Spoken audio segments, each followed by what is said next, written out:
Rocky একটি cricket টিমের player. সে খেলতে খেলতে পড়ে গিয়ে দেখো তার চোখ মুখের কি ভয়ঙ্কর অবস্থা হয়েছে এবং গাল কেটে গিয়েছে।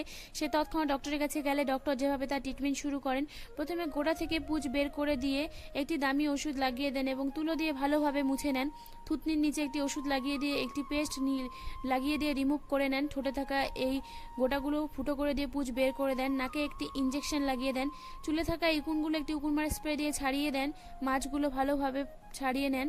একটি দামি শ্যাম্পু দিয়ে চুল সুন্দরভাবে শ্যাম্পু করিয়ে দেন। চুলে শ্যাম্পু করা হয়ে গেলে মুখে একটি দামি ফেস মাস্ক অ্যাপ্লাই করে দেন। ফেস মাস্ক অ্যাপ্লাই করা হয়ে গেলে কিছুক্ষণ রেখে সেই মাস্ক রিমুভ করে নেন। মাস্ক রিমুভ করা হয়ে গেলে এবার সুন্দরভাবে চুল শুকিয়ে নিয়ে একটি ব্লেড দিয়ে দাড়ি সুন্দর শেপে কেটে দেন। চুল সুন্দরভাবে কেটে দেন।